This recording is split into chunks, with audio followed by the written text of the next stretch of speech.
Welcome, class. This is episode 34 of Lore Hero. Today we have a very special slideshow to show you. We'll be teaching you everything you ever need to know about Guitar Hero, Rock Band, and beyond, about how those games work and how you can best play that. As you can see on the screen right now, this is the Engines episode. We have no idea if we're going to finish this. We may or may not stop halfway through. We might just cover Guitar Hero. We might get through Rock Band too. We're not sure yet, but we'll see. This could be a two-parter. You'll know by the end. But for clarifications, like, what do you mean by engine? Well, what exactly? Okay, first, what is this episode? This is an extremely in-depth look into the engines of all the Guitar Hero games and Rock Band games and Yarg and Clone Hero, etc. And it's focused on the guitar engines unless otherwise specified. So that's what we all know the best. We aren't all drummers. We don't all play vocals. We just have a very casual understanding of those modes. Professor, Guitar Hero is our bread and butter. Yes, sir. Yes. Professor, does this include You're a Guitar teacher, Star too. and Guitar Flash? Shut the fuck up. No console is specified unless otherwise specified. So most of these engines just are the same across consoles. There are a few exceptions. There are slightly different things, but generally speaking, they're more or less the same. And a lot of this is based on vibes rather than hard numbers and data, simply because we don't have the hard numbers and data. What do you want, teacher's assistant? I know you're a big fan of Power Gig. Are we Shut the talking fuck about up. that too? What? I thought you loved Power Gig. Do you want to talk about the Power Gig engine? I'll do it. No, I don't. I actually don't. I'll add it to the slide. I'm sorry, I forgot. Yes, Jason. What do you want to know? So are we talking about the different rules for each? So can somebody just Google Rule 34 Lore Hero, and then this will be every... We're going off the rails already, class. I think he's sad. Can I go home? No. Anyway, all right. Engines! So, yeah, Don't no, Google seriously, Rule no. 34 Guitar Hero or Lore Hero or any of those The general things. idea of like an engine, just for anything, like what helps a car run, what helps something run, an engine. So it's based off of the mechanics that that come with every single engine in every single Guitar Hero and Rock Band game. They are different from each other.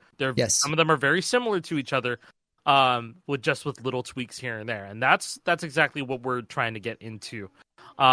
But mostly it's the Guitar Hero games that are all very different from each other compared to the Rock Band games. True. Because I'd say that most of the Rock Band games are very identical to each other in a way, but the Guitar Hero games is just something that almost every game is unique in one way or another. Yeah, almost every single game is unique. And I joked before about the word rule, but like literally these games have different sets of rules where the same action might not give the same results, which might be frustrating.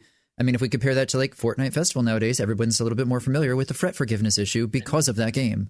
And one of the biggest ones are people, they love Guitar Hero 3, or they loved Guitar Hero 3 back in 2007. They picked up all the games, they want to try them one by one. They pick up Guitar Hero 1, they go, what the fuck am I playing?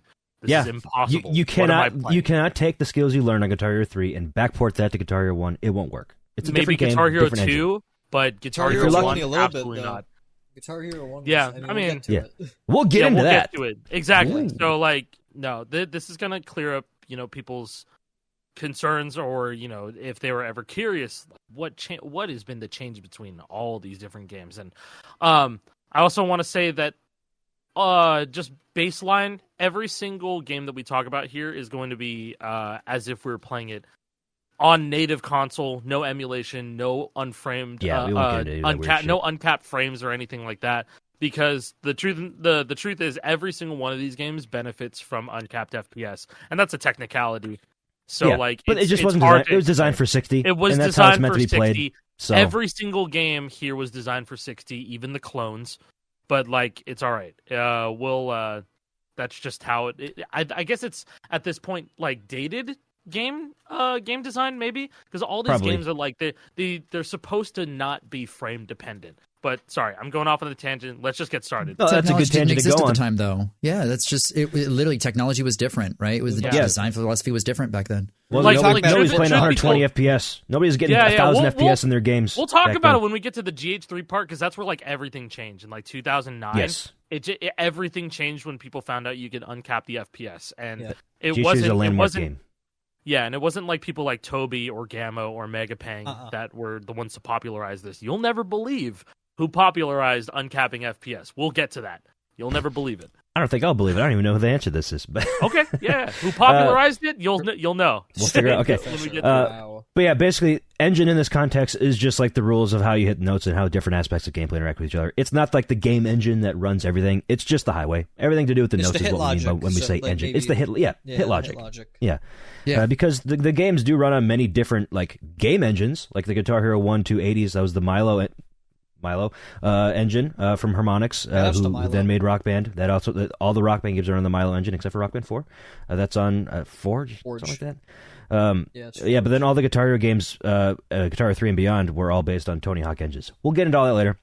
But before we get into actual specific games, if you weren't aware, Tony Hawk Guitar Hero 3. But to understand how the games work, you need to understand basic terms, right? So when we're talking about a bunch of weird shit and you're confused, what's that even mean? We're going to try to tell you right here. So I have these split into beginner and advanced terms. So if you guys have been playing these games for any amount of time, you'll probably understand most of these beginner terms. The advanced terms, we'll get to it. But for example, if somebody that watches us just got into Guitar Hero and Rock Band because of Fortnite Festival, perhaps, these might be new to you. So, note. What's a note? Nope. A note is the green, red, yellow, blue thing coming down the highway, or the screen. Sorry, I got ahead of myself. Coming down the screen that you hit. And what is a fret?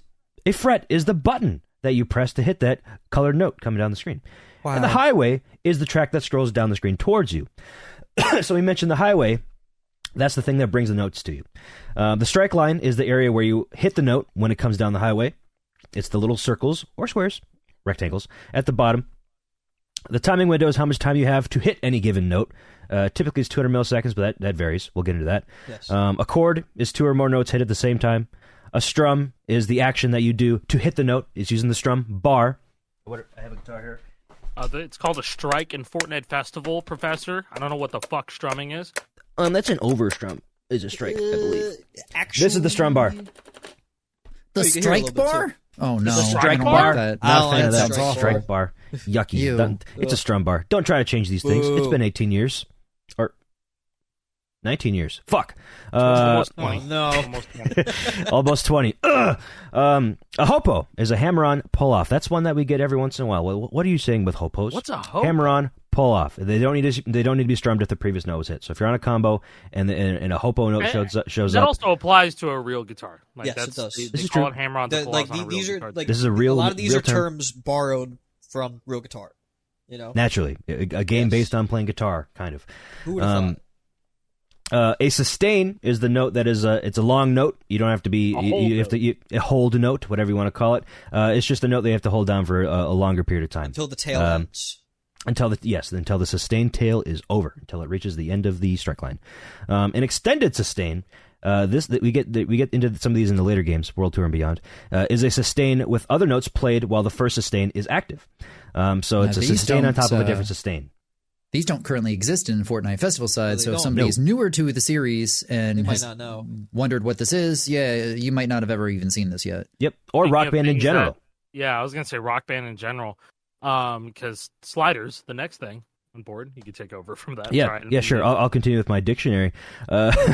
Sliders and tap notes are notes that never need to be strummed. It's like a hopo, but you don't need to be on a combo to hit that hopo without strumming it. They Lower look time. different It was in the called game. a slider note until Guitar Hero 5 or Warriors of Rock. Yeah. It was either 5 or Warriors of it Rock. was 5. Pretty sure it's They called 5 it that turned to a tap. 5. Because 5 Yeah, got they- rid of they the called 5 got them- rid of the rope. Yeah, it got rid of the Yep. rope, but they still had the touch slider on the The slider bar was still there. If people don't know, slider notes visually have a kind of rope connecting them. Not on non-HD consoles though. Not on non-HD consoles. Oh, True, they just look like shit on PS2 and Wii. Yeah. Yeah, And they Wii just looks had bad. like this. They had this little bright like purple underneath it or something. Yeah, like like that. half transparent purple tint. And also to it. another fun fact: if you're running any of the games that have the ropes above 1080p on PC, so World Tour Definitive Edition actually cuts off. It does not render the notes, the note ropes on 1440p or higher. It's crazy. Really? Yeah, Never you seen have that. to be you have to be on 1080p or below, That's so that insane. you can see the ropes. Well, I that's think, another thing even- about engines being designed with a very specific purpose. Yes. You know, Yeah, to be played in its these exact games were way. not meant to be pushed past what they're natively built for. Yeah, right. I didn't even know that. That's crazy. Yeah. So, but yeah, the ropes don't exist on Guitar Hero 5 or later, which is why in Clone Hero they don't have a rope connected to each other. Because it's That's based why they're off called Warriors tap of Rock notes now. aesthetic. Tap notes, yeah. All right. Yeah. Anyway, almost done. Continuing with on with the beginner terms. There's another slide of beginner terms. Not that many left. A multiplier is multiplies the notes that you earn from hitting a note. It increases by 1 every 10 notes you hit in a row, up to 4x for most instruments, unless you're playing on bass in Rock Band, that goes up to 6x, or bass and vocals in Fortnite Festival, that goes up to 6x as well. And then Star Power. Wait! Why are there different multipliers for different instruments, though? Raise your hand. Raise your hand. Yeah, you spoke out of turn. I'm just kidding. You're a teacher too. We're all teachers here. You don't need to raise your hand to speak up as a teacher. I'm guessing there's just less notes on bass and vocals, so they want to compensate that. There's never been like an explicit term, or they've never explicitly stated why it's a 6x on bass instead of guitar. But it's just there's just less shit, and they want to have the scores be relatively similar, I guess. I don't know. Yeah, I've always felt that they wanted to weight the scores a little bit more because you have less activity on bass, so it matters more if you miss a note. That's been my headcanon ever since the start. As for vocals, you get "I" by Kendrick, or you're playing 8-Bit Beat. I mean, it's just free points. Oh yeah, it's just 3 points. Yeah, Festival's a bit different with this. Festival's a bit different with the vocals, and Festival changed a lot of things. That's the first time in a long time that we've seen vocals like that. So anyways, next up is Star Power. This doubles the multiplier for the duration of the Star Power, and it raises the rock meter more than normal. I realized I didn't even talk about the rock meter. That's the thing that goes up and down in Rock Band, or on the meter right to left, depending on how well you do. Yeah, it's your HP bar. Yeah. If you hit notes, it goes up into the green. Songs, guys? If you miss notes, it goes down to the red. And if you miss too many notes, you'll fail out of the song. It doesn't have it in Fortnite Festival. You can't fail in that game, which is probably good. Maybe we'll soon, though. Maybe they'll add that mechanic in the future. You never know. I mean, for Battle they might have to, right? Yeah, but it would be funny. Yeah, the crowd boos you too. It hurts your self-esteem if you're doing bad. Stop. How old were you when the Guitar Hero crowd booed you for the first time, when you were just trying your best? Yeah, we get it. And the Star Power, you must have at least 50% of the bar full to activate it. Unless you're in Fortnite Festival, you can do one phrase activations. But Star Power is called Overdrive in the Rock Band games. But since Star Power came first, a lot of people in Fortnite Festival, a lot of people just refer to all of it as Star Power. I kind of do. It just kind of flows out. But if I remember to call it Overdrive, I will. It's the same thing.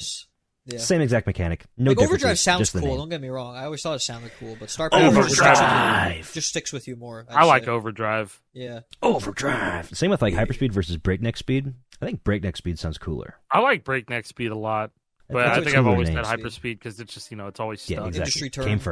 It came first. Yep. Came first. And then after Star Power, we have Star Power Phrase. That's the set of notes that you need to hit. They're shaped like stars in Guitar Hero games, and they're shaped. They're the same shape, but white. They're different color in Rock Band.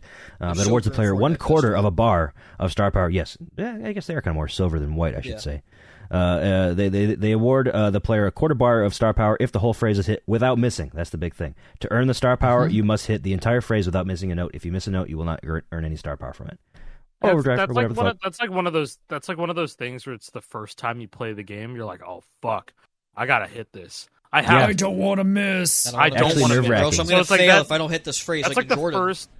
Yeah, that's like one of the first times where pressure really gets to you when playing the game. Like hardcore or being casual. I gotta hit that phrase. Okay, I gotta hit that phrase. It's the only phrase that matters. Yeah. Especially if there's a hard part coming up that you rely on Star Power for to pass the song. Flames, like, I need this right now. If I don't get this, I will fail. One, you have to one. People who want to pass one, they got to go in with at least like a half bar in the fast solo way. For sure. I feel like I've told the story before, but there was literally a national tournament in the past that I played in, and it was like just top score 1. You could play as long as you wanted. And at the time, nobody in the world had FC'd 1 on Guitar Hero 3. And it was just myself and a guy named Schmeggery grinding out that song, trying to pass Fast Solo A and save our Star Power until afterwards so that we could boost up our rock meter, stay alive, and keep getting the extra points. That's a smart move if you're going for score, yeah. Yeah, I mean, this isn't a day when nobody in the world could FC 1 at that time period. So, it's just a different time skill-wise, you know? It is. Mm-hmm. Yeah, that's a cool story. I love that. For tournaments, you're trying to pass the song. Yeah. This last one's controversial, but you're up to whammy. Yeah, whammy now. Whammy can be done on sustained notes to alter the pitch of the note, and it also gives you extra Star Power, or Overdrive, if the sustain is part of a Star Power phrase. This is currently not in Fortnite Festival. Maybe soon. It seems like they're going to add that. But it gives more points. On the sustain, you have to go Like for star Yeah, you have power. to, It used to be you like have to that. wiggle the Yeah. bar. In have to wiggle Fortnite the bar. Festival specifically, it gives you more points. It does, and we're definitely not lying. We're lying. It doesn't do that. That's an old meme that's been a joke that out. Cut forever that out. in the community. Sorry, I won't What? be cutting that What are you out. talking about? I got to set the record straight. I got to stop this misinformation campaign put on by Asai, twitch.tv/Asai. But you He's liked been the lying idea. to you. He's lying to you. Hey, I don't see It doesn't anybody give you in any the room points. that cares, bro. I do. Want water? I'm a fan After water. of true and factual information. Okay, Al, will be right back. But yeah, that's been a joke ever since like the first Guitar Hero. People legitimately did think that whammy gave you more points because why else would it be there? I don't know. So people just thought that if I whammy all these notes, it'll give me more points, and it I just think kind of that's stuck. fair, right? Like, The thing is, though, it's weird because there is the shred of truth to it. If you whammy the right notes, you do get more overdrive. it's tech. So So you by do extension, get you more do get more points. points, but not directly from the whammy itself. You get something more from you get overdrive from the whammy, which gives you more star power, which gives you more points. So in a roundabout Yeah. way, it's correct. It does, But it's not. But it's not just point A whammy, point B get more points. There is Yes. a little bit in between. Yes, there's some stuff in between, and there's a bit of nuance to be had when you have this conversation. But no, whammying does not give you extra points directly. It never has, and it never will. It is a joke that we like to perpetrate, though, because it's funny to tell that to the new players and watch them It's whammy every note hilarious. because they think that it gives them more points. But last thing for the beginner terms is open notes. Open notes are notes that are hit without They make holding you out gay. any They fret make you buttons. gay. Happy You just Pride strum. Month. You just strum. That's all it is. Yeah, Happy Pride Month, guys. Open notes equal gay. They're a big purple bar across the screen or on the Guitar Hero games in Clone Hero. In Guitar Hero Live, they're just white. But yeah, you just hit them without hitting any frets. In Clone Hero, you could have a tap or a hopo open note where you just do nothing. Just do nothing. yeah, and it hits the note. interesting concept. But open notes in Guitar Hero games were always only on bass. They were never Yes. Yes. on guitar. And Rock Band has never had open notes. And people saying, are they going to add open notes to Fortnite Festival? Absolutely not. They would never No. do that. No, way. I don't think they will. That was never a Rock Band thing ever. I can't see them ever adding. That wasn't their I mean, mechanic. if they did, that was a I don't think never I'd mind soft. it. That was a never soft mechanic, not a Yeah. harmonics Yes. mechanic. But that does it for the beginner terms. Now we're getting into a bit more advanced terms. Boy, this, is oh for, boy. this is for the people who have played This is the the game exciting for quite a part, few years and actually. Oh want boy, to reach a the higher Guitar level. Hero 2 hyperspeed code. True. Sorry. Oh boy. Oh, that's lore. That's lore. All right, everybody, start talking Anyways. fast. All right, ticks. That's like a Smiling Friends type beat whenever some sort of random ass character has to just make any noise. Ticks. They're the points that you earn from the sustains. That's the name given to the points that you earn when you hold down a sustain note. It's called a tick because they just kind of tick up in increments of, I guess it's 1, but when you have a multiplier, it goes up to 4 or whatever. EHW. This is a weird one. You got to stick with me on this one. This might be a long one. EHW stands for extended hit window. The fret after strumming or coyote time is how you might have heard it referenced. I prefer saying fret after strumming because that tells you exactly what it is. You strum the note and then you fret the note. In general, you want to hold down the fret button before you strum it to hit the note. But there is a little window of leniency in every game except for Fortnite Festival. That allows you to do the strum before the fret and still hit the note. It's an industry term is called coyote timing. Now, I want to say internally in the Guitar Hero, the original Guitar Hero games developed by Harmonix, and I believe in Rock Band it's also referred to as such, but they call it slop in the code because everybody, anybody who plays this game will eventually go into autopilot mode, and they will strum and then fret the button that they want to hit. Yes, it is just natural. I know it sounds weird because the game tells you to fret the button before strumming it, but I fucking promise you absolutely You do strum. it. And It then happens fret. way more often, and that's why you're missing in Fortnite yeah. Festival. That's how you know. If That's you've ever why played Fortnite like Festival a, feels so weird. yeah, if you've Yeah. ever played like a Green Day song or like any punk song for that matter, or any rock riff that has like a double single note strum and then it goes into a chord, you are almost always going to strum before fretting that chord. Like a quick little this- green, red, maybe. Take like Song 2 by Blur. Good example. That little that right there, when you go from this double single into that chord right there, you almost always are strumming before doing that. So you are almost always doing that. Yeah, So it should become It's natural. fucking weird in Festival. So like you have to fret before strumming. Let's relate that real quick to real instruments too, for anybody who's actually played a real instrument. If you strum a string and then fret a note, it will still ring out, but it might be a little sloppy if you're still putting your finger down on it, right? But it does still ring out the note. Yeah, so it's actually crazy how often it happens on real instruments too. You know? Yeah, and that's why if you watch someone play live and maybe their hands are a little off or something like that, it might sound a little muddier, but it'll still come out. If you hear sloppy shredding, that's what it is. That's really what it is. Is that they're fretting before strumming for the most part, and that's why you get these. Like if you're charting a song and you slow it down to like 0.5 speed in Moonscraper or whatever your charting program is of choice, and you hear like a double, like a really fast double, that's why that happens, because they're fretting before picking. So same exact concept in Guitar Hero, except in Fortnite Festival you get punished. So So if you guys haven't tried out Pro Mode in Fortnite Festival yet, and you have been playing Guitar Hero and Rock Band for forever, I urge you to try it, just to feel it, because this will be fixed soon. But when this is out, it is currently not fixed. I urge you to try it just so that you can understand how big of a deal it is, and how often you do it subconsciously. You don't even know you're doing it. I think that was actually a wake-up call for all of us when we played Fortnite Festival for the first time. It was like, damn, this actually is hard. And on the flip side, the complete opposite side, I want to say that Clone Hero has probably the biggest extended hit window of all time. Probably. The fret after strumming, all that shit, like you can like strum and then like you have like 2 or 3 frames, and that's like way more than you need to be able to like 2 or 3 frames in the context of 60 FPS. So that'd be like in the context of like 60 milliseconds. FPS. Yeah, so you have I think it's more. It's like 86 milliseconds. That's a shit I think ton. it's 68. I think that's 68? it. I'm double checking right now because Sri Lane had mentioned it to me before in chat, and I'd wrote it down somewhere. Either way, I'm literally trying to find it now. It's a lot. Either way, it's more in time the Guitar Hero games. In the Guitar Hero games, you typically get like 2 frames, because the original term EHW, extended hit window, came to pass because Jild. J-I-L-D. I know it's like Yilde. It's Swedish. I can never say it properly, and I sound weird when I say it. I'm just going to say Jild because that's how I read it in my brain. He kind of coined the term because it does exactly that. It extends the hit window. So the hit window is 100 milliseconds front end, 100 milliseconds back end in general. Some games are different, but we'll get into that. So the back end is after the note has already crossed the strike line. So that's when you hit a note late.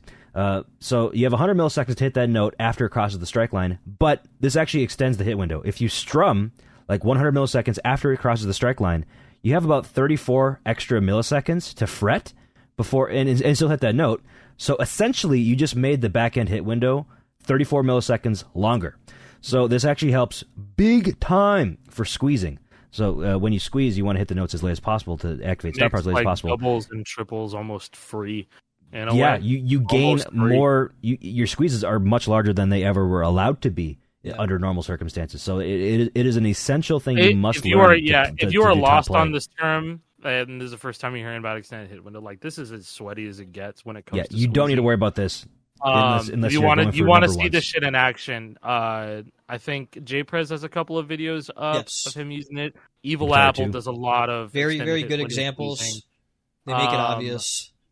Jild also, obviously, because he is basically the one who's kind of just popularized it. 86. I just double checked. Damn. Right. Wow. I had it backwards. I said 68. It is 86. Wow. Okay, there is something different though about Clone Hero, because I don't think the Clone Hero one extends the hit window. I'm pretty sure the hit window stays. There's no dynamic hit window. There's no dynamic hit window in Clone Hero default engine, unless I think Precision Mode has the dynamic window, but that's a whole 86? different thing. Yeah, if I'm not mistaken, though, it only extends the hit window by 16 milliseconds. Because I'm pretty sure if you were to strum 70 milliseconds after the note crosses the strike line, and then you fret if you fret 17 after that, it won't hit the note. It doesn't add 86 on top of the 70. It just goes to 86 from 70. So you get 16 extra. But I'm pretty sure that works. If you've ever played Clone Hero and you've been playing these games for a long time, or you're trying to experience you're trying to get that feeling again with Clone Hero, and you're playing a solo and you're like, damn, I shouldn't have hit that. Something I've said many times. We've been saying it since day one. Honestly, we're like, damn, I got away with that. How did I hit that? I got away with that. Like that's the reason. That's the reason. That's one of the reasons why.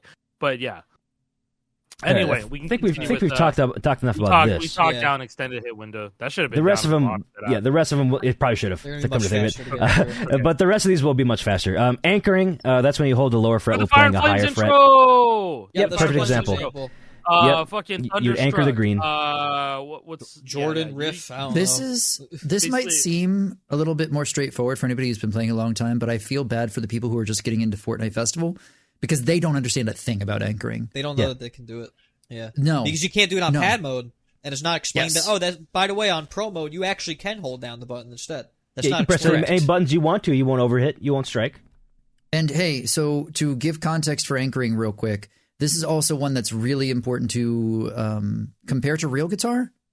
Because if you are getting a real guitar, if you get a real guitar and you hold down a frickin' note on it and you try to play something above teacher, it. That's a bass.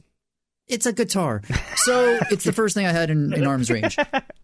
If you are holding down a note on the fretboard, right, and then go to something else, you are anchoring down before you pull off hammer on. Yeah. You cannot play this note Anything if you below. are pushing down on something higher.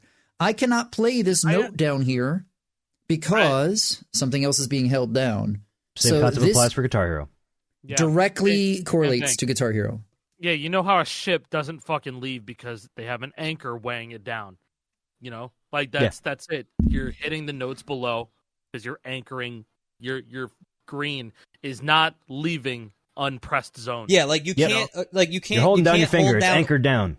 You can't hold down orange and just do this. Yeah. Right. And like, and can't do just that. just letting you know, you can only do this in an ascending. In an ascending. You can't sense. anchor a higher note and hit a lower note. Yeah, Yeah. you can't. The anchor do that. must always be lower than the note that you are hitting next. You can't do the Cliffs of Dover intro like this. You can't do it like that. No. Absolutely No, not. you have must to hit the every highest single note. one individually like that. You can't The do easiest. this. Yeah. Easiest way to remember it is if you compare it to like a real guitar, right? You couldn't play those pitches if you're holding a fret that was way higher, right? Yeah. So yeah, that's it. That's pretty much what anchoring is. All right, let's continue. Next up is pathing. This is just finding the best places to activate your star power to earn the highest score. It's going in with a plan about where to activate your star power to get the highest score. That's all it is. And squeezing is kind of the next part about pathing. That's exploiting the bounds of the timing window to fit as many notes under star power as possible. And typically you just hit one extra note under star power. That's why the next few here are double and triple squeezings, which I mentioned earlier. Doubles and triples. Yep, that's when you hit 2 or 3 extra notes under star power. It's simple as that. So when the note crosses the strike line, you want to hit it after it already crossed and then activate star power. And then when star power comes to an end, you should know which note it should be ending on if you path. But you want to hit that last note early. Yeah, and so it's been theorized, pathing is an art of itself. But, with double and triples, there was a point in time for specifically Guitar Hero 2 and 80s where you could get quads. You can get quads. We'll get into that. We will get into that, but basically how that was possible was lag calibration manipulation. And we will get into that, but essentially in the Guitar Hero 2 and Guitar Hero 80s, you can calibrate your lag and it doesn't restart the song. Any other Guitar Hero game after that, it restarts your game. Yeah. Yep, and I'm pretty sure that's part of the reason why they made it do that. Is because to prevent that abuse. Or maybe because Tony Hawk Engine wouldn't let you do that. Or that. Who knows? I don't. But yeah, squeezing is one of my favorite things in the world. It's very fun. It adds a whole new layer of gameplay. Cool. It's very technical. If you're still confused, I would also suggest we mentioned JPrez Evil Apple before. Watch their videos; they're quite good examples of like how Evil Apple crazy squeezing can actually get. Evil Apple does commentary after he gets FCs, so he talks about the whole journey to getting a certain score. I think that's really cool. Very unique content. He's like one of my favorites to be. Like even from back in the day, I loved his videos, and then like nowadays, it's even more enriching to watch because he just goes on these rants that nobody does this. Like nobody does what he does. So I like it. It kind of brings me back. It's a twist on like old content, so it's cool. Yeah, but anyways, just a quick explainer about what one extra note means under star power. So take example, you have just straight eighth notes, they're all greens, and you have half of a bar. You'll hit 32 greens under star power if you do no squeezing. However, if you do squeeze, meaning you hit the first note late or in the last note early, you'll actually get 33 notes under star power. Yeah. With eighth notes. And if the BPM's high enough, because this is very BPM dependent about how star power works, if it's high enough, it's possible you could double squeeze that, and you get 34 notes under star power instead. You have to hit that first note really fucking late. You have to hit that last note really fucking early, but it's possible above like 130 BPM-ish with eighth notes. And if it's 16th notes or 32nd notes, the BPM can be way lower. I won't get into that. That's probably a different video, honestly. That's even beyond the scope of this. This is too much. That's going to be like the master class of squeezing video. Yeah, this is the 101 right now. We're going to move into the 201, and then we're going to get to the 401 later. But the last term that I have here is reverse tick squeeze, and that is a squeeze, but you activate at the end of a sustain to get a couple extra points from that sustain. That's basically all it is. In the later games, there's a tick burst. In the earlier games, is not. I'll get into that later, too. There's actually an activation that is on 8-bit beat vocals that's perfect to explain this. Yeah. Sick. That's right before the massive burst of notes at the end, you activate optimally in the sustain that gives you the last overdrive phrase. So you have to activate as early as possible to get the notes under the sustain points, while still leaving enough room to squeeze the last note at the end of the spam burst, right? So, yeah, so very similar. The front end of the squeeze still matters, but less so than the end.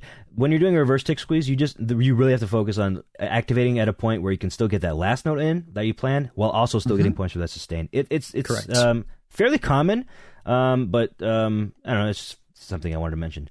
But moving on. Oh, there we go. We are done with the terms. You should know everything you ever need to know about terms. Just kidding. There's still probably a few things that we could have mentioned, but it's a good start. Brain rot. It's beyond the scope of this. Moving into the very first game, you are very well equipped now for all the knowledge that you will need to know to understand what we're talking about with these games. We're moving on to the very first Guitar Hero game, the original, the game that came out in 2005 to start everything, made by Harmonix. Arguably the most interesting in terms of engine. It probably is the hardest. most weirdest, quirkiest engines that there ever was. And but it was the first. Because it's their first. They're figuring shit out, you know. The big one that most people are aware of, but some still aren't, about why Guitar Hero 1's weird. Hammer-ons and pull-offs work differently than every other game that you have played. It's if a you played any misconception. game past this, it works differently. It's a misconception. People say, oh, the hammer-on and pull-offs don't work at all, and that's not true. But it can go back to real guitar again. They made them work much more similar to how you would hammer on and pull off on a real guitar. That's how they did it. And they realized that that didn't work very well once the game came out, and that's why they changed it for Guitar Hero 2, which we'll get to. But they made it more like how an actual guitar works. Now, I want to say that, like, you know, a lot of the inspiration for Guitar Hero 1 comes from Guitar Freaks. Yes, which is I mean, a they modeled guitar game. They reverse engineered a Guitar Freaks controller to make the first prototype for this game, you know? I don't even think Guitar Freaks has any sort of hammer-on pull-off system in general. Like, you have to strum everything on that game. Yeah, it still is. Yeah. It's still all strumming. And so, like, Red Octane saw for Guitar Freaks, and they're like, we want to do that ourselves, so we're going to hire some people who know their shit about music, and we're going to make this game. And so that's what they did. Like, Guitar Hero is Red Octane's baby. Like, that's what it always was. And so I think it was just a couple of dudes at the time. Maybe it wasn't. I think they're already making making DDR pads and stuff. Yeah, they're making dance pads back in the day in 2005. Like the paper thin ones you used to get in the bundle. That's what they made. That was them. Yeah. Yeah, dude, I mean, like, you would just pick one up for a party. It was like fucking $15. Dude. They were cheap. Who cares? Because, like, you're just going to play some DDR with the homies on PS2. Like, it's just a good afternoon. Bring me back, you know? Yeah. But, like, people would be lining up for Guitar Hero 1 just to play the demo. And so, I guess in a way, people didn't even really care that there were hammer-ons in the game because, you know... It was all new. We had nothing to compare It was to. all new. It was cool. And strumming felt satisfying. Strumming and fretting felt satisfying. People didn't really know that they were there in the first place, you know? Like, when you play Guitar Hero for top the players. first time, you don't know what the white top notes mean. You have no idea, you know? Yeah. And, I mean, you could play the tutorial... back when people did play tutorials and there was love and care put into tutorials. I didn't when I got GH3. I played Guitar Hero 1 and I was like, okay, I'm going to see exactly how the game wants me to play the game because that's how I approach video games. You know, how do you want me to play it? let's see how they do it. And so I very, very, very much was just pinpointed down and be like, okay, what's going to work with hammer-ons and what doesn't? Why do they work here? When I play Bark at the Moon, I'm missing everything. What's happening? Why do they work here? And then I found out when I played Cowboys from Hell, because that's when you great example. That's when that was a great way of like understanding how hammer-ons work. I was like, oh shit, you have to be holding down the lower note. You have to almost anchor. the whole time. You have to anchor. And now if you want to see that's like the most basic way on Expert to explain how the hammer-ons work. Like just playing the Cowboys from Hell intro. Now, if you want to see the most expert way of using the hammer-ons, Evil Apple, once again, FC Triplet using as many hammer-ons as possible. Crazy. That video is disgusting. I don't know if you guys checked that out. Me and Jake did. But you can hear his strums and his fretting, and like you can do descending triplets by just, you hold down the lowest note and then you're just doing that. Yeah. Hold down green and you just strum once. Or you don't you just strum once and then you can just fret. You just fret like that. Yeah. For descending trips, you can hit them kind of normally, so long as you're hitting, or so long as you're. You have to hit them on time. That just kind of works. It still doesn't work great. They're still not as good as if it was in a Guitar Hero. You have to hit them a bit more strict. You have to hit them very much on time. That's the trick. On the strike line, essentially. Like directly. Guitar Hero 1. Very strict.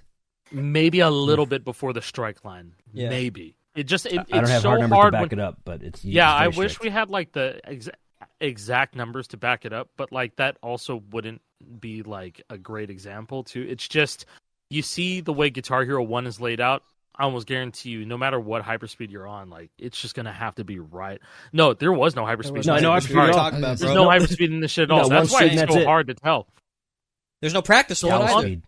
On top of there's no practice mode either. Like this is one of the hardest games to full game FC, and it's one of the hardest games to even like full game 5-star. And one of the shocking things about this game is that some of the hardest songs to FC in this game are very early on in the tiers. Yeah. Yeah. I mean, you got this game's no fucking second joke, tier, man. That's like a 40+ we got FC. Symphony of Destruction is like a top 10. And you got another thing coming. Fuck that, top 5, I might even say. Yeah. Top 6, top 5, 7. really? I don't know. It's up there. It's fucking hard. It's high.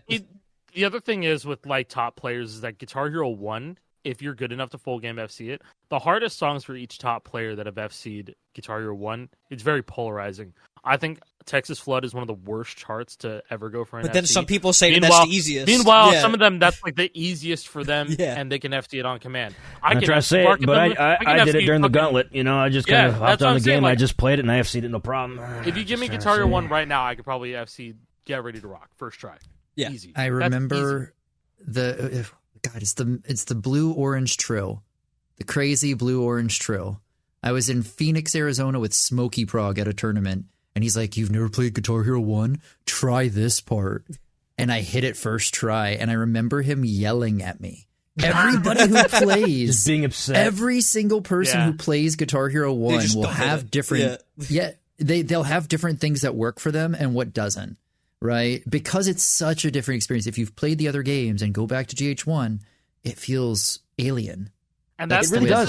This is why I'm just like, dude, I love how different all these games are. I love playing them for this reason. I can't fathom just sticking to one platform. I love Yarg, I love Clone Hero, I love, need some variety, man. Variety is the spice of life, Exactly. That's why I never get fucking tired of this genres, because I can go back to Guitar Hero 1 right now. Just do whatever you want. Great afternoon. I'll have a good time. You can play customs. You can do customs on these shit too. The engine quirks on this one are almost kind of the reason why I'm enjoying Festival so much in Season 3. Because it's tight as hell with the lack of coyote time, the fret forgiveness issues, things like that. But it's going to be something we're going to look back on in a few years and go, man, remember that? That was funny, right? I was already playing Festival last night with the homies, and I was like, remember double activating after chords? It was only a few months ago. That was only a few months ago, but we're going to look back on that on year 1 and be like, damn, holy shit. It's kind of like we're getting this whole new game jankiness, quirkiness every season. So we're getting that variation that we were just talking about that we like every season. Yeah, remember, no there's coyote just something else that's and weird about it. You don't know me. You don't know me? Oh. Remember that? First place playing any Green Day song without coyote time? Man, those were the days. Guitar Hero 1, they weren't. it's gone. This is the Guitar Hero 1 of Pro Mode, essentially. There are, there are people that like prefer playing Guitar Hero 1, and I think like Guitar Hero 1 is a super like acquired taste. I'll go back to it every now and then. This is the gentleman's video game. This is I remember the playing nice glass this game. of wine. I remember this is playing real, this game when I was real a kid. ass gameplay. When I was a kid, I wanted to play this game because I read on Score Hero that you had to apparently strum everything. It was really interesting to me being a kid and being like, whoa, that sounds really hard. I want to try this game, and it was. Yeah. I suppose that's something we haven't even mentioned yet. You don't have to use hopos. They're optional. You can strum them. You can just strum and them. The game will let you. In fact, it likes it when you do that. It likes it. This game especially. Yeah, the Guitar Hero 1, that's just what people do. They strum everything. Yeah. Most of everything. There's a few faster sections like Bark of the Moon or Triplette or the full game FCs that you saw back then. It was 99% of the notes were strummed. But nowadays, I mean, there were people trying to use hopos. F4 Phantom, dude, like he tried. He did really well too. Yeah, bro played. There are certain instances where hopos work just fine. Anyone trying to FC Bark of the Moon nowadays will almost always tap it, and I think that's insane. I can't do it. My brain don't work that way. I just strum it. It's fine. Yeah, literally built different. For sure. We're from different generations. You could say different generations of players. We came up at different times. So some of the bullet points on this dynamic hit window.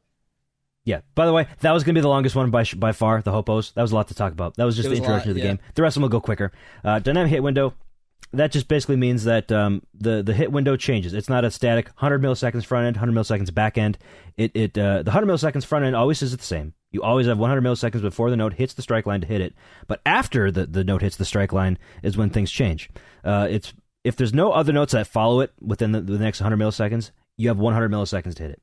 But other than that, I guess if no other note follows it by 200 milliseconds, because when notes are closer together, the timing window shrinks to half the distance between the current note and the next note. The more note density. So if note 1, the note you're going to hit right now is just right on the strike line right now. 0 front end, 0 back end. It's perfect. And then the next note that follows it is 100 milliseconds after it. You have 50 milliseconds to hit this next note. Basically saying if there was a passage in a song that goes da-da-da and it was at that speed, that's not too bad. You could probably hit, the next notes a couple frames early. But if the passage was like da-da-da, you got to be a little bit. You got to go early. You got to go. You got to kind of be a little more on time. You can da-da-da. That's basically the easiest way to explain a dynamic hit window. With every game that has a dynamic hit window, the more accurate you have to be. The tighter it gets, faster to tighter. The more painful. Yes. And the less forgiving this will come it back feels. around later, for Rock Band 3 or something. Yes, but sure. man, speaking of painful, this game's strum limit is awful. It's bad. This is it's the worst one by far. This shit is like 15 what is a notes per strum second. limit? Oh, glad you asked. A strum limit is I believe this was just this is a software solution to a hardware problem that was perceived by Red Octane. They wanted to prevent overstrumming on their guitar. So when you strum down once, what's overstrumming? Overstrumming is when you hit an extra strum that you didn't intend to. I'm guessing that they thought that would be a common issue with those switches, that they would just do an automatic second strum even though you only pressed the strum bar once. Well, they probably experienced in testing. Turned out to be the couldn't case. Fix it with hardware. Most Wii Les Pauls suffer from this problem, or World Tour controllers all around the World world. Tour controllers, those micro switches are just broken, man. those are just shit. They're dog. Yeah, they're shitty. But it's funny because the SG essentially one strum equals 2 strum inputs in the game is what we're kind of. Yeah, it's funny because the SG, in my experience, actually has some of the more reliable ALP switches compared to later great. guitar models. Yeah, I've work never very had a well. problem. Like the cherry SG SG works very well. The black SG a little iffy in comparison, but it still works well. Yeah, but the strum limit is basically an imposed amount of time that the game will not allow you to. It will not accept another strum input after the first one. I believe it's like 54 milliseconds is the number that's in the game. On Guitar Hero 1, I don't know, but Guitar Hero 2 is 52 milliseconds. 52 milliseconds. Guitar Hero 1's got to be like lower 3 frames. than that. Guitar Hero 1's got to be like almost like half of that. Like they got to be doing a check every fucking like 60 because milliseconds. It's rough. For those who have played this game, the best example of this issue is probably Decontrol by Drist, right? Yeah, that blue wall is one of the hardest sections in the game by a long shot. And also the fast strumming because it's approaching the limit. It's fast. Right it's fast strumming on top of the dynamic hit window. So yeah, you're dealing like, with two different software things, two different spinning you limitations. At once. Yeah, you can't burst it early. That's you right on have time. to go right on time and at end the on exact time. speed and end on time. Yeah, exactly. Yeah, you have to be burst super it. fucking accurate to hit this. Yeah, and so. And you can't practice it because there's no practice mode. You can't practice it, so you gotta watch a video or make a practice ISO. So yeah, this is how people used to do it. Just quick side note is that people used to use PCSX2 and make save states in order to practice certain sections, and it's a different experience on emulator compared to console. So you had to take it with a grain of salt. It's not exactly 1-to-1, but it was still helpful. And in some ways, probably harder. Yes. Yeah, or make practice ISOs where they just essentially made custom songs. Well, that was just that PCSX2 section. runs phenomenal now compared to back then. So the nightlies are great. PCSX2's been around for forever. For Guitar Hero, they cooked. You know. Yeah, within like the last 3 years, they made PCSX2 really good. So good. They have Vulkan support, so basically anything runs at full Vulkan speed. support changed everything. For sure. Everybody's got a fairly decent PC now, for the most part. Yeah, but the strum limit, it actually changes from NTSC regions and PAL regions because NTSC runs at 60 FPS and PAL regions run at 50 FPS on standard AV. If you're running HDMI, it's all 60. But back in the day, when these games came out, CRTs were still the most common way to play the games. PAL is every region that's not America or North America or for Japan. that matter, and I believe Japan. Yeah, they because have they're NTSJ. It's all the same. Yeah. NTSCJ. But yeah, if you're in Europe anywhere, UK, you run PAL, and that's just the difference. That's just how because our power. I believe Middle East as well. Probably. The way the isn't power North was America distributed Japan. to like TV sets in the PAL region.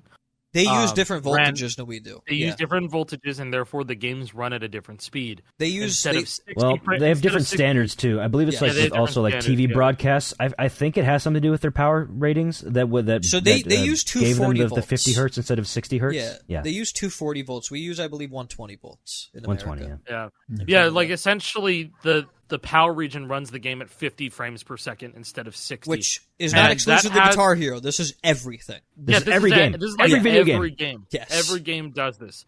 At least for like PlayStation 2. I know there's PAL versions of other games, but like specifically talking about Guitar Hero, it's kind of a big deal when it comes to the strum limit because instead of checking every 60 milliseconds, it would probably cut it in half essentially. Well, the check is the same. Like the same amount of milliseconds is in the code, but since the frames they round. Oh it yeah, differently. that's right. The frame rate different makes that number round because it has to happen on a frame. That 54 milliseconds, it doesn't matter. It's not exact 52 milliseconds. It doesn't have to be every 52 milliseconds. It has to round to the nearest frame.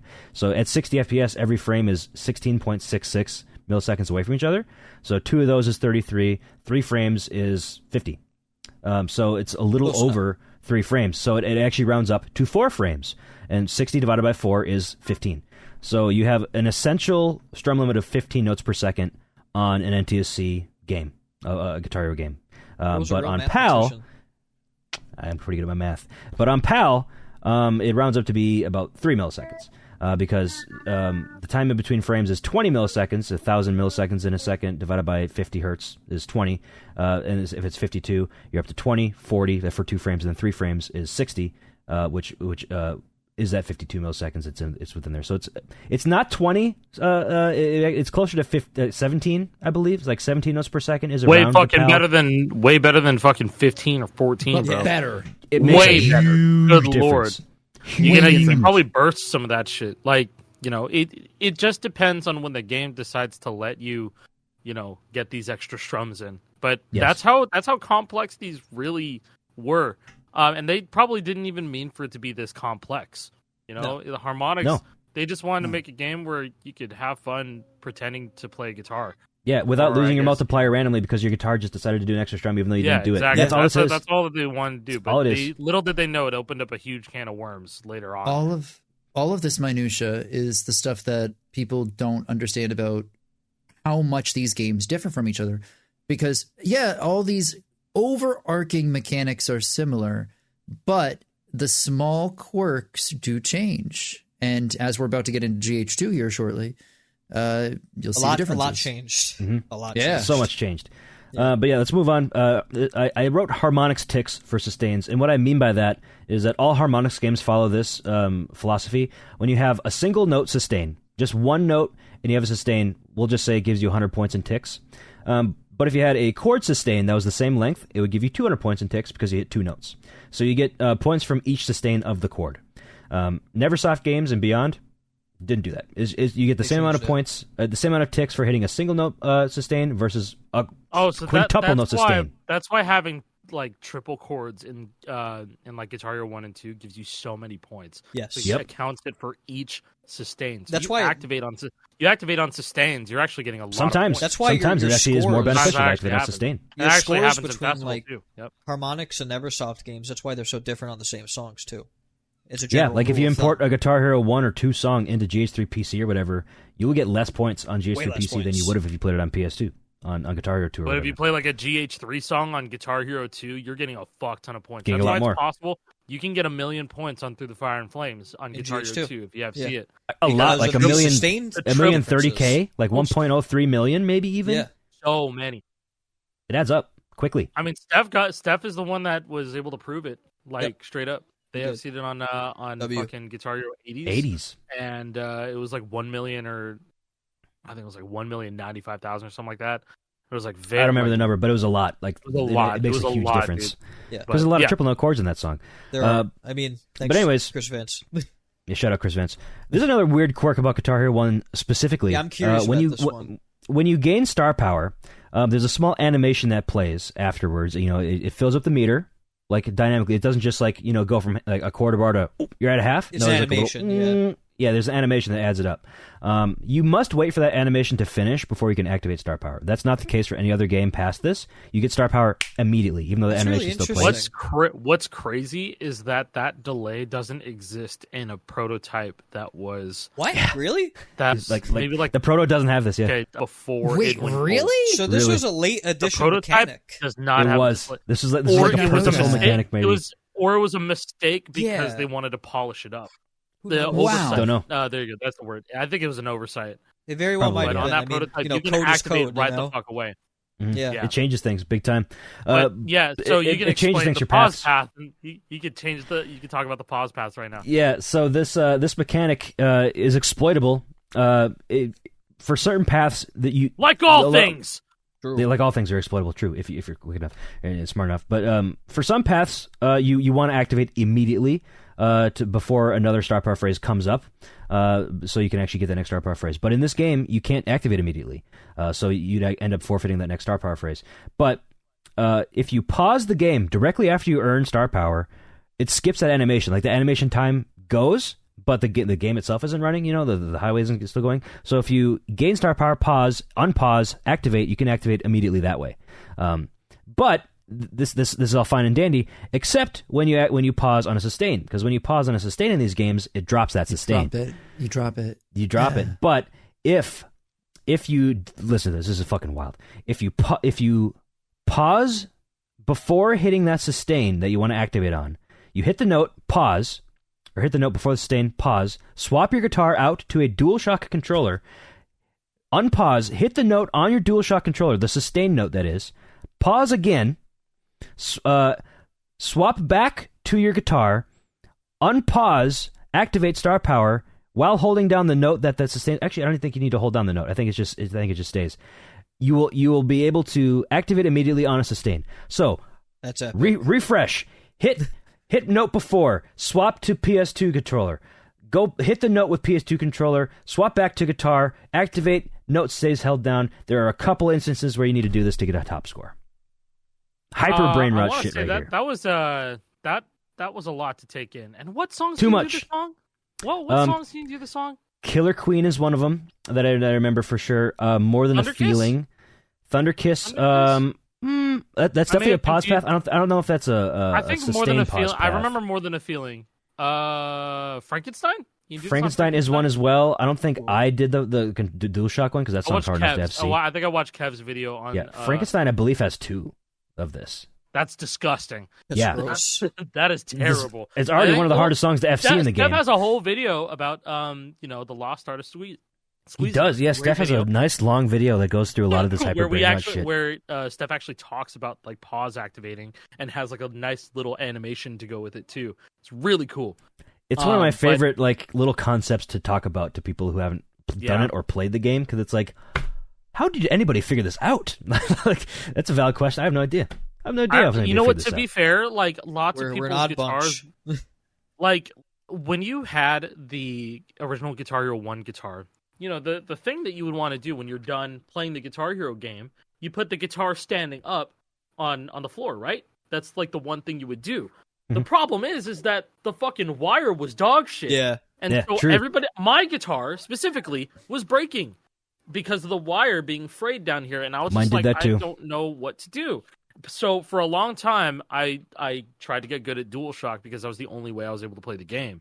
Because your guitar was breaking. So, and so I figured out a lot of the quirks early on. I didn't realize that like DualShock swapping was a thing. So you went to Brazil. But I did find out that like I was able to hold down sustains while pausing, and I was like, oh, when I pause on guitar, that doesn't go away. So like I found out some of these things, and like also being able to hold down the higher note while playing lower notes. I thought that was pretty cool. Yeah, that's neat.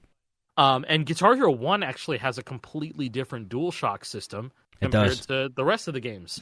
You can anchor on it's DualShock. Actually, it's different from Guitar Hero 2. Guitar Hero 2 actually changed up the DualShock. You changed it completely. Might I say, GH1 better for DualShock. Guitar Hero 1 DualShock is awesome, and they kind of adapted the DualShock system from Guitar Hero 1 to Clone Hero, which is why you could do long strings of chord strumming while holding down the lower note. That comes from Guitar Hero 1. Yeah, so there's some actual lore right there. But yeah. We're not going to talk anymore about DualShock. That's the only mention of DualShock ever for this entire thing, by the way. So if you're a regular controller player, sorry, this is for guitar players. Next big thing that's GH1 exclusive is how the multiplier changes. So in this game, every 10 notes your multiplier changes, right? It's actually, on this game, it takes 11 notes for that multiplier to change. So the first 10 notes that you hit in a song, you really got me, or not, no, you got another thing coming, rather, is a really good example, because that song starts out with just straight greens. That's it. You get a full multiplier just off greens. So... And it's also really good because you can play this in Guitar Hero 2 because it was DLC. So the first 10 notes that you hit will all be under a 1x multiplier.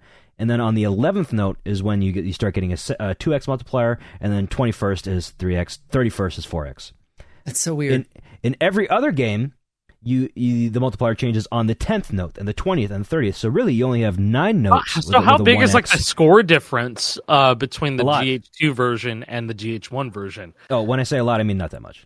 I lied. It's not that much. But there's a change, though. It's like a noticeable change. Yes, it is higher. You do get more points in the Guitar Hero 2 version. That's so cool. I didn't know that. That's really cool. 50, would it just be 50 points? It's a fun fact. Might be 50 points. Yeah, because every note's worth 50 points, by the way. Didn't mention that. It should be more, right? Because you get one extra note under max multiplier. Oh, sure. Yeah, you're right. You're right. Would it be an extra 200, extra 150? I don't know. Depends. It depends on what kind of note it is, to be honest. Maybe I'll figure it out by the time this goes up. I'll do a comparison. I'll put up a video on your channel. Hey, this will make sense like next week, bro. Yeah. Keep this in mind. Another thing coming: FC GH2 versus GH1. This will make sense next week. I feel like that's something we should just say at the end of every episode. This will all make sense in a week. Yeah. Watch next week. It'll make sense. Trust me. Anyways, next up is Early Whammy. This is in every guitar or every Harmonix Guitar Hero game and every Harmonix Rock Band game up till Rock Band 4. So the way sustains work in Guitar Hero 1, 2, and 80s, they have a fixed start and end point. So that's the next point, or one of the next points. When you hit the sustain note, you can hit that as early or late as possible, and the sustain will start counting up ASAP, or not ASAP rather. Like if you hit the note early, the sustain, you will not get any points for that sustain. Say this is the strike line, this is the note. When the note comes by, you hit it right here. You get no points except for hitting it. You don't get any ticks until it reaches here. This is when the ticks start counting up. So, and if you hit the note late, this is the strike line again. This is the note. If you hit the note late, I don't know if this is working the same way. Mine is mirrored over here. Regardless, if you hit the note late, the ticks should have started counting back here. So it actually compensates you. You get a big tick burst at the beginning. So let's say that you earn 50 points. You just get immediately 50 points after hitting the note right here. But if you hit that early, you'd have to wait to get those points. But regardless, the end point of the sustain is fixed as well. So the sustain will always end at the exact same frame, no matter if you hit it early or late. That actually makes a difference in this game. But when you early whammy, if you hit a note, a star power phrase sustain early, while you may not start getting extra points from it, you can start whammying early and you get extra whammy from it. You get extra star power from hitting it early. That's all it is. Fascinating. Same goes for if you hit it late. If you hit a star power sustain late, you'll get less whammy from that sustain than if you hit it on time or early. So early whammy is huge in these games. This early whammy shit actually exists in Clone Hero also. Yeah, I don't know how it works. I don't know if it's exactly the same way you explained it. But that is the only game past, like Guitar Hero 3 or whatever. Not true. Van Halen has it too. Oh, yeah, Van Halen has that shit too. Yeah. That game's weird as fuck. Thank you, Van Halen is weird as fuck, yeah. Yeah, but that's early whammy. You just get extra star power from hitting a star power phrase early. I already touched on a couple of these things. Can hold down the whammy before hitting sustain. That's a small thing. Like if your whammy bar is going out and it's constantly giving you like a little bit as if it's held down all the way or a little bit, but it's not. That won't work in Guitar Hero 1. You have to return the whammy to 0 before whammying again. Yeah, and that applies to like all Harmonix games. Like if you hold down the whammy the whole time and you go between chords, it won't be held down. It won't stay held down. In the Neversoft games, it's the opposite. It's always held down. But Harmonix did not want you to do that. It's a small thing, but it makes a big difference because if you were used to whammying and squeezing on the Neversoft games, you just do that. So, you kind of pre-whammy a little bit. For a company that wants you to just feel the music, it's quite complex. Yes. How far this rabbit hole of surprisingly complex strats go more complex than they ever imagined it would have been. I think this is accidental. There's no possible way they thought of all this. I want to say, like, what if Red Octane had a hand in this and be like, okay, you want to gamify this shit? They're going like, what do you mean? Yeah, I think it was all accidental. They just stumbled upon this shit. They're building a game, and then we figured out how it works, and now we've brain rotted the shit out of it. That's gotta be. But that's what makes it so fun, dude. We've been talking about Guitar Hero 1 for like the long. I knew this would happen. That's okay though. That's okay though because this is foundational. It's very complex. It's very foundational. The other ones are going to be a lot easier to kind of barrel through in comparison. Yes. Especially after Guitar Hero 3. We don't want to like barrel through it. It's just there's a lot to talk about. There's so much to talk about. But Guitar Hero 1 is going to make a lot of the next games make more sense, I would say. Yes, this is the first one that's foundational. Once again, you must this know was the first time that they ever did something like this. Yeah, so they were growing. There were major growing pains. The foundation builder. They wanted to, obviously, after getting feedback from the general public, other than QA testers and investors, I don't fucking know, but like people who were supporting the project, before it came out, they're getting now it's out. People were breaking it apart, and then they got the public perception. Hammer-ons didn't work. We need a faster hyperspeed or something like that. We should have a track speed setting. And so, we're not done with Guitar Hero 1, but essentially just a couple small things to do here. A couple small things. Guitar Hero ones. We're pretty much done. No calibration settings. This game which again sucks balls. Sucks balls today, but back then nobody really cared because flat screen TVs. HD TVs were still very brand new. It was like $1,000 for like a 20-inch TV back then. Many thousands for like one of those massive ass ones that were like this deep, and it was like 50 inches or whatever. Did you guys ever have like the relative that had the gigantic box TV? Oh yeah. Yep. 480i. Oh god, yeah. Dude, my grandpa got that shit, and like I played Guitar Hero, and I'm like, this is awesome. But it was like the nastiest. It was like the nastiest like display ever. It was just everything was blown up in your face, and you could see like all of the artifacting going on. Yeah, and weird times. Interlacing, and it was just like, dude. But back then it was like, ooh, tight, that's a sick ass TV because you knew nothing better. LCD screens that weren't there yet. $600, $700 back in the day. Oh, dude, it was like thousands. Probably like it was 2K many plus thousands. now. For like the big box TVs. The huge ass box TV. Are we talking like flat screen, like early HD TVs? And you always had to wonder, like, how the hell did these people get this in their house? Like yeah, because they weighed hundreds of pounds. Hundreds. They would bring it in on like a little, like a not a forklift, but on a dolly. Dolly, yeah, that's the one. But yeah, no, like my grandpa had that, and I was like, yeah, Let's go. We watched like Lord of the Rings on. Yeah, VHS. one of my family members had one, and it was always interesting, you know. Or when football games would be going on, that's what that's the TV we'd be that's around. House. Hell yeah, dude! We had some good food. We have the football on the big screen, and like it was great. That's a fight. Another small tangent about this. We didn't have a huge TV. We had like a 36-inch CRT TV when I was growing up in our living room. Like that was as big as it went. Solid. That's actually it was big, but it wasn't huge. Oh my god! So my dad would pull up a chair and sit like directly in front of the TV to watch the football games instead of like sitting on the couch because he wanted to see everything. My first ever Flames FC was an external shot video 13 years ago on the family CRT. It was on the family CRT. But like I was using it because I didn't want to fuck with lag settings, and I didn't have an HD capture card back in the day, and so I wasn't gonna play standard fucking definition on a HD TV. So I was just like, fuck it, I'm gonna play 16:9 on the CRT, and that was like the bulk. That was like how I FC'd songs back in the day. Oh, it looks so good too, honestly. Yeah, it does. And man, I miss good CRT. I loved it, and sadly, eventually there was like a big line going through it, and I was like, man, I used this thing up. A big, disgusting line going through it, and I was like, I can't continue using this, so we shipped it off to Goodwill. It was massive TV. I gotta say that shit was like 150 pounds. Yeah, I believe it.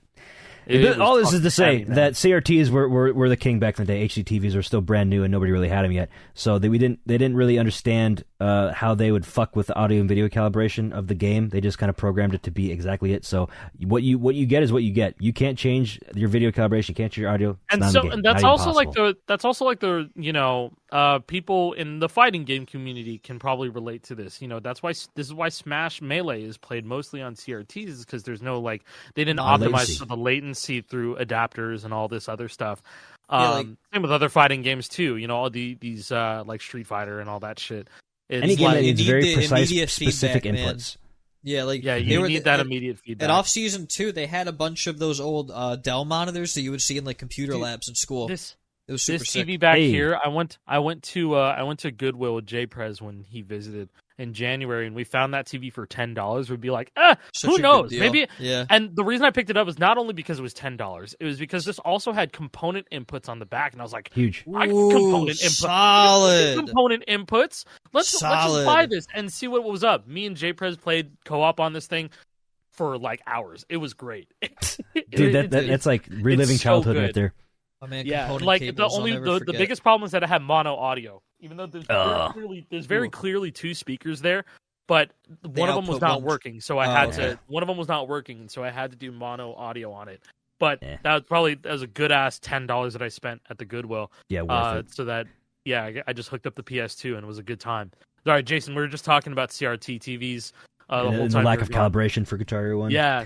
Apologies on that. All good. No, we can move on now, though, because the last piece that I have here, this is also a hyper brain rot thing. It's impossible to double squeeze in this game unless you use EHW, unless you use the strum before fretting method. That enables double squeezes. I don't know the technical side of this. I don't know why this is the case. It just is. So that this when EHW became more popular, like in 2021-ish, as like a more accepted meta, it kind of broke open Guitar Hero 1. Like Guitar Hero 1 is wide open for first places now if you're mastered at I was HW. going to say, since you brought up like we don't have the exact numbers and all the technicalities behind it, if you do, if any of you that are listening do, please just let us know. And then we will very much articulate that the next time we talk about engines or if you're whatever. Free to comment. Comment or Discord or Twitter. I don't care. Contact any of us. Let us know. Literally help us boomers jog our memories, please. All right. It's Miss Laura. Guitar Hero 1's over. The Guitar Hero 1 segment's over. Dude, everything else will be much easier. Everything else. Let's move on to Guitar Hero 2. Oh, the good game. We got to get the foundation. So the good game. This is Guitar Hero 1, 2. It's Guitar Hero 1, but everything is better. Everything about Guitar Hero 1 is fixed and is better and is good. Guitar Hero 2 is goated. So hopos are fixed. You can play them how you're used to playing it. No need to anchor anymore. But no ghosting, which is also in Guitar Hero 1, no ghosting. And what's ghosting is, Jake? You can describe that one, Alec. You're the ghost man. Listen, okay. When you have like a hammer-on section, say that it's like a let's go with something simple, like a red a red-blue trill. So it's alternating between red and blue. All right. When you're pressing both those buttons, you're going red, blue, red, blue, red, blue. They're all hammer-ons. It's fine. It's all good. You can actually, if you're going down from blue to red, you can fret yellow if you like. Mm-hmm. And it'll still let you continue your hammer-on streak. But if you fret the yellow going from red to blue, you will miss. Doesn't like that. So really, when you say no ghosting Guitar Hero 2, it is kind of misleading because there is. There is ascending. And also, downward is ghosting, but not I don't know about the logistics of this, but I have experienced it on both 360 and PlayStation 2. There, in some situations, depending on how fast the notes are, you may be able to get away with one ascending ghost. I'm saying may. I also have video proof of this happening.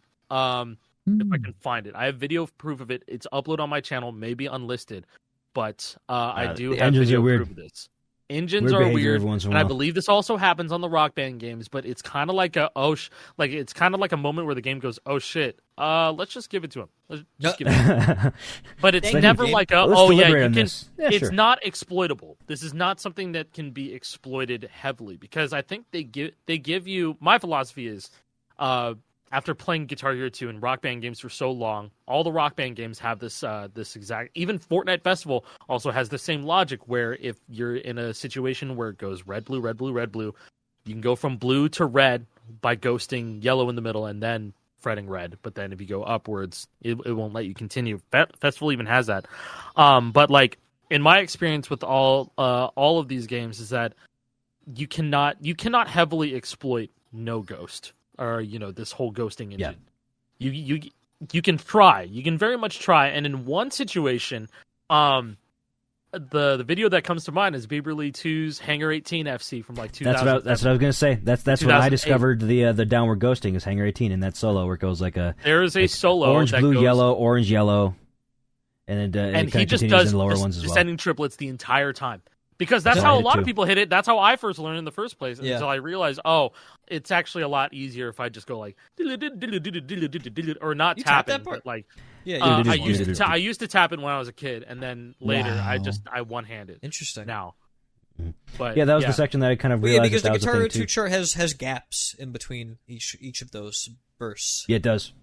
I think I found the video. It's even better because it goes upward after it. You got the downward ones, and then it starts going upward. So doing the same method downward as upward doesn't work on the upward. So it's like, well, what the heck's going on here? I can do it there, but I can't do it there. Guess I can't do it when it goes up. Then that's ingrained in my memory forever now. Yeah, it's very interesting. It's hard to master if you got used to an engine that did have ghosting allowed. It is definitely a muscle memory. For a lot of people, a like mental myself, change. They started on GH3, which doesn't have this, and we'll get to that later. It's harder to get into these older games because that's where you learned your foundational skills. That's how your brain started learning how to play this game. So you have to rewire your brain to go backwards in time. The thing with ghosting is that people, they're not doing it on purpose. They don't realize that they're doing it. You don't know. It just comes natural until you come to terms with like, I have the video. I think I do have the video proof of like the one frame of an ascending ghost happening. Give me 1 second. Here. All right, sure. I'll continue on because we have a couple of just small things we've already talked about. I just figured like dynamic hit window. We've already discussed that with Guitar Hero 1. This game also has a dynamic hit window, so the timing window shrinks when notes are close together. It's a little bit more lenient than Guitar Hero 1's because we said Guitar Hero 1's is a bit more strict for whatever reason. Not entirely sure why, but this game does have dynamic hit window. It does have the strum limit. For the strum limit. Same thing. The same thing that we've already discussed. NTSC and PAL. A little more lenient. Yep. Except for one, this game is actually where strum limit really comes into play big time because of Trogdor. Trogdor is the infamous strum limit song because the strumming in that solo goes over the NTSC strum limit. So it's actually impossible to FC on an American copy of the game in America. You must run in PAL mode to FC Trogdor.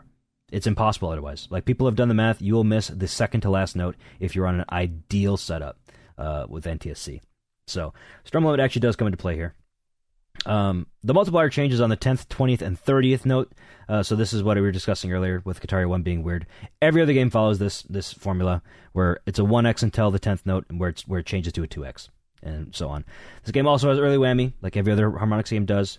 This game has a Hopo glitch. This is an interesting one. This is an interesting Yeah, one. this is a fun one. Yeah. You want to talk about it, or can I talk about it? Don't care. Go for it. All right, cool. So the hammer-on glitch is really, really funny. It actually exists in Guitar Hero 1. That's what people found out about it later on. It does, but it's less of a problem.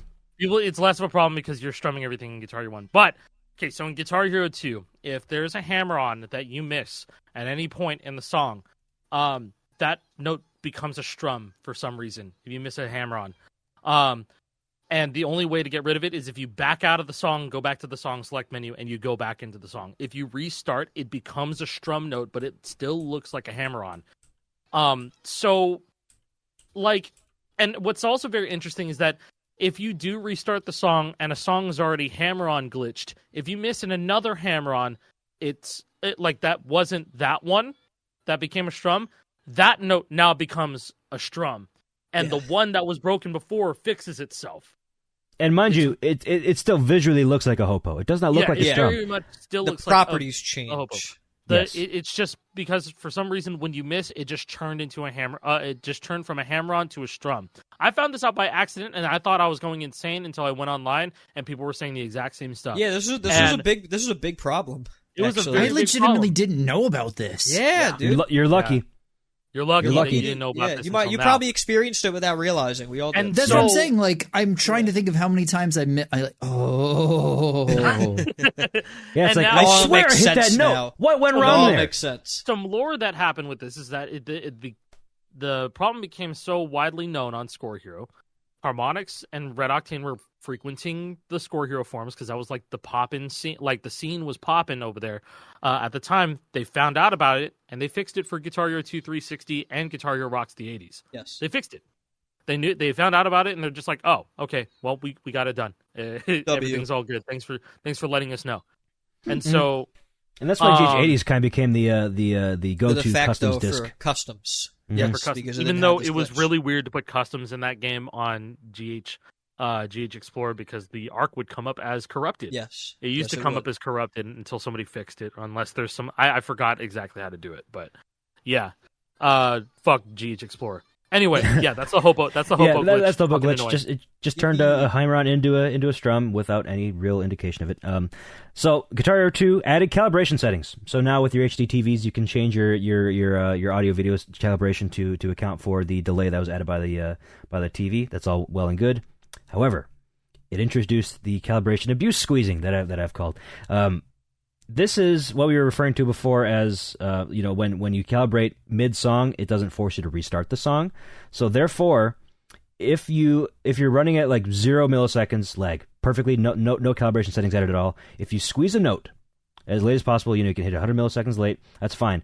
But, actually, no, wait, opposite. Right before you squeeze a note, you want to change your calibration to like 250 or 300, something massive. That makes you hit the notes even later. So then you can get a massive squeeze, because the game is offsetting every note by 250 milliseconds. So what you're essentially doing is adding 250 milliseconds to the squeeze. So essentially you're getting like a 350 millisecond squeeze, which is huge.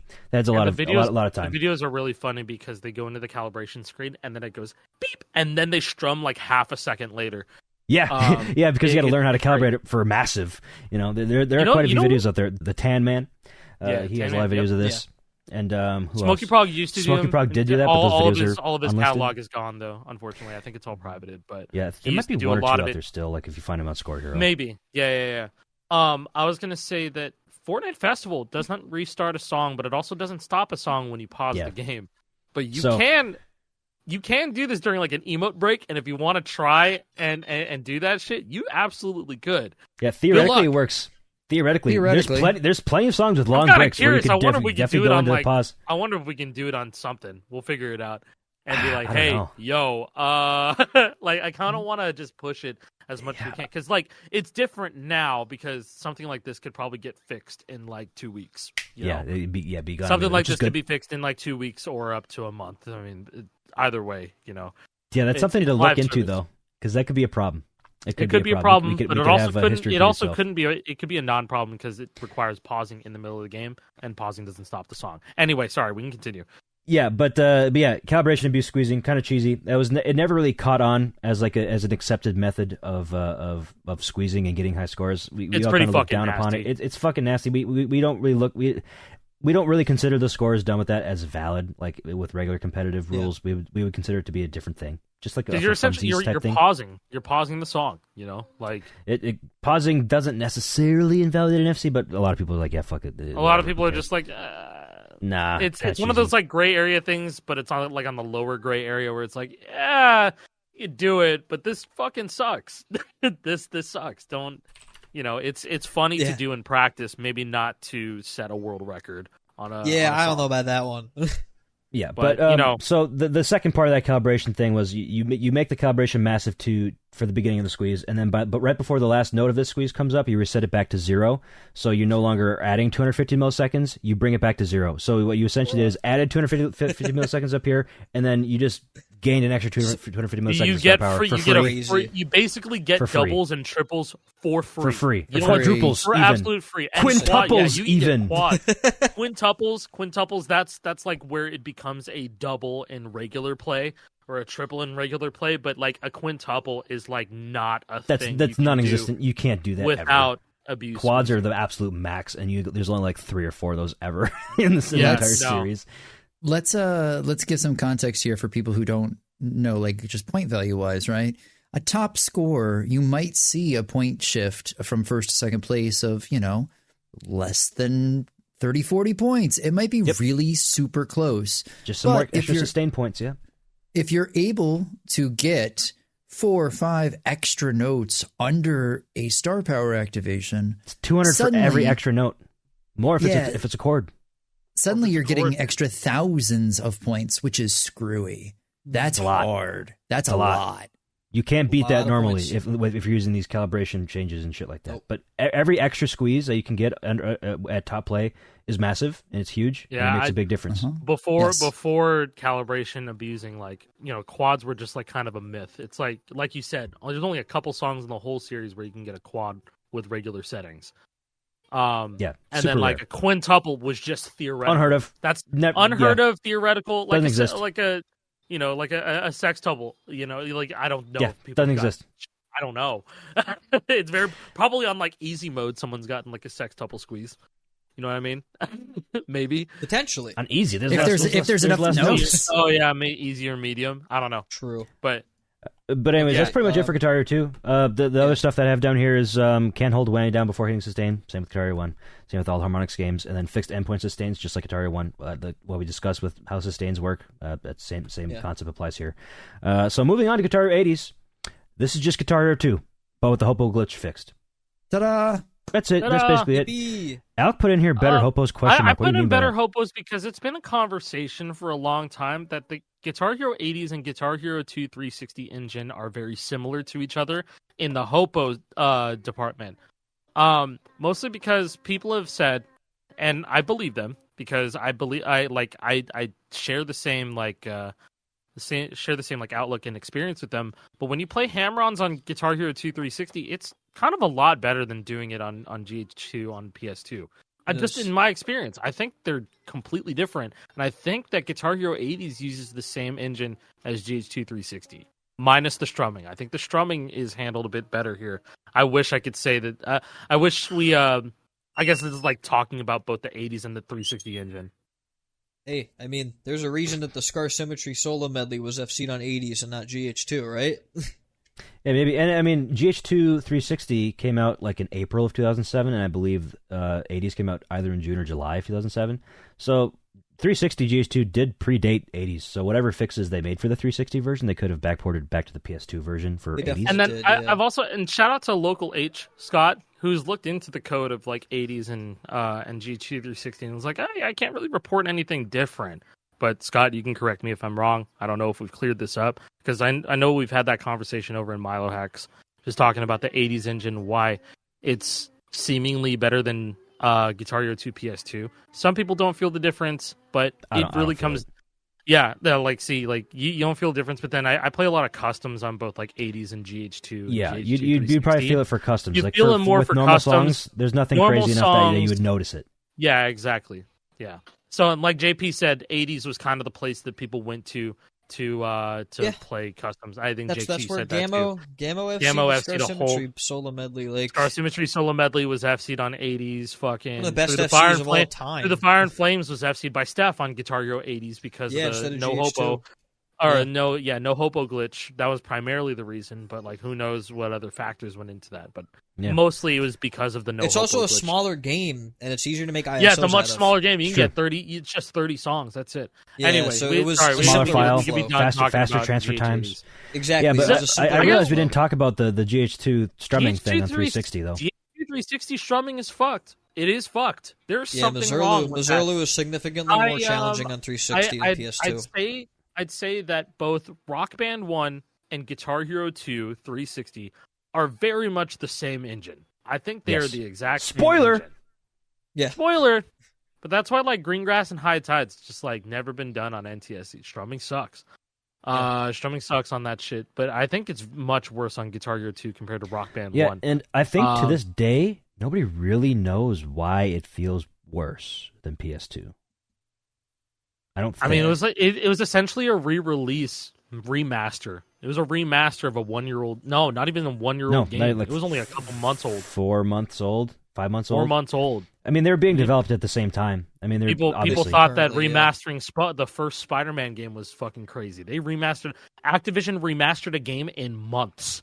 That is ridiculous. In a way, it was for a newer console. They were probably developing it side by side. That's a fucking remaster, dude. It's a re-release remaster. Maybe, they touched it up. They added 10 new songs to the game, and they made us shell money out for Guitar Hero 1 songs for DLC. GH2 360 is a phenomenal looking game even today. It looks good. I love the art style of these games too. I love it.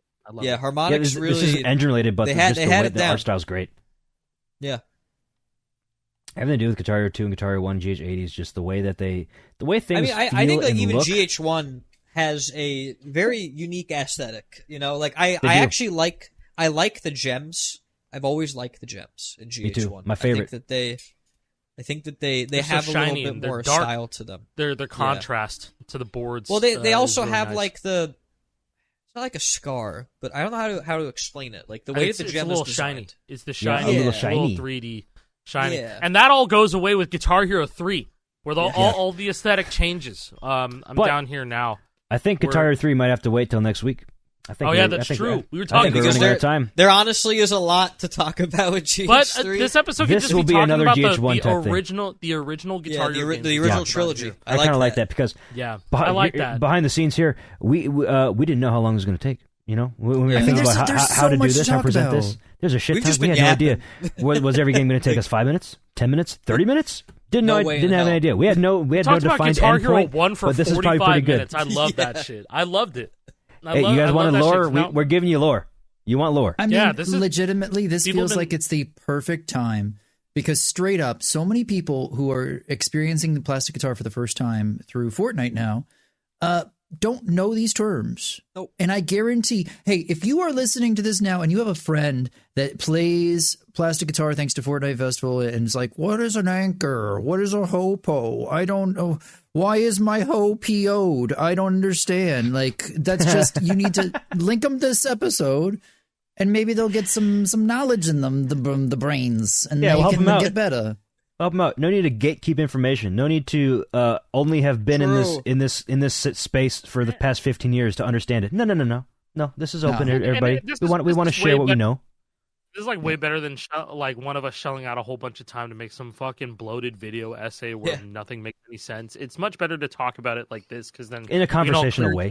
In a conversational way, it's because people want to hear it in different types of ways too. And maybe you could articulate that in some fucking bloated video essay, but that's just not the way to do about it because our brains don't work that way when it comes to talking about these games. Yeah, and I've wanted to do a video essay like that for forever, but I never ended up doing it because it's too much to handle and it's a lot, and I don't know how to even produce a video like this. I think this podcast right here is probably the best way to distribute all this information in a nice, concise way. As concise as we could be talking about 3 games in an hour and a half, but you know what I mean. The next one will be much quicker, I think, because we had to get all the fundamentals, all the basics out of the way. We had to do all these terms. We had to do all the original stuff for the games. Everything else will be faster. Guitar Hero 3 will take a bit to explain because that's like the start of the next era of the series. There's a lot to talk about. Yeah. Most of what Guitar Hero 3 implemented will follow through the rest of the series. So, when we get to games like Aerosmith, there's not much to talk about. Smash Hits, not a lot to talk about. Metallica even, not a lot to talk about. Band Hero? It'll go quickly. Band Hero. Van Halen. It's just Guitar Hero 5. Van Halen, that's a weird one. Could talk about that Van for a while. Halen's an interesting one. Warriors Van of Hero's kind of weird. Band Hero and Guitar Hero 5 are kind of interesting in the drums talking about. Drums. Everything else is identical. And vocals. Vocals is very different too.